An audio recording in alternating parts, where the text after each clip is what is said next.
ജനുവരി 14, 2025 ഇടയ കന്യകയായ മാതാവ്.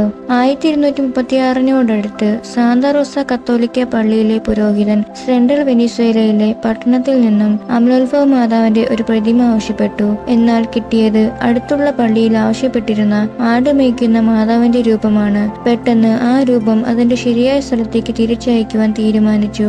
എന്നാൽ എടുത്തുമാറ്റാൻ പറ്റാത്ത വിധത്തിൽ അതിന് ഉടനെ വളരെ ഭാരം വെച്ചു. ലാറ സംസ്ഥാനത്തെ മധ്യസ്ഥയായി സാന്താ റോസയിൽ ആടുമേയ്ക്കുന്ന മാതാവിന്റെ രൂപം പ്രതിഷ്ഠിച്ചു. കോളറ എന്ന സാംക്രമിക രോഗം പിടിപെട്ടപ്പോൾ 1885 ജനുവരി 14 തിരുസ്വരൂപം വഹിച്ചുകൊണ്ടുള്ള ഒരു പ്രദക്ഷിണം നടത്തി. ഇപ്പോൾ എല്ലാ ജനുവരി 14 ഒരു കൂട്ടം ആളുകൾ പരിശുദ്ധ മാതാവിന്റെ ആടുമേയ്ക്കുന്ന രൂപവും ഉണ്ണിയേശുവിനെയും ആടുകളെയും വഹിച്ചുകൊണ്ട് ഒരു വലിയ പ്രദക്ഷിണം കത്തീഡ്രലിലേക്ക് നടത്തുന്നു.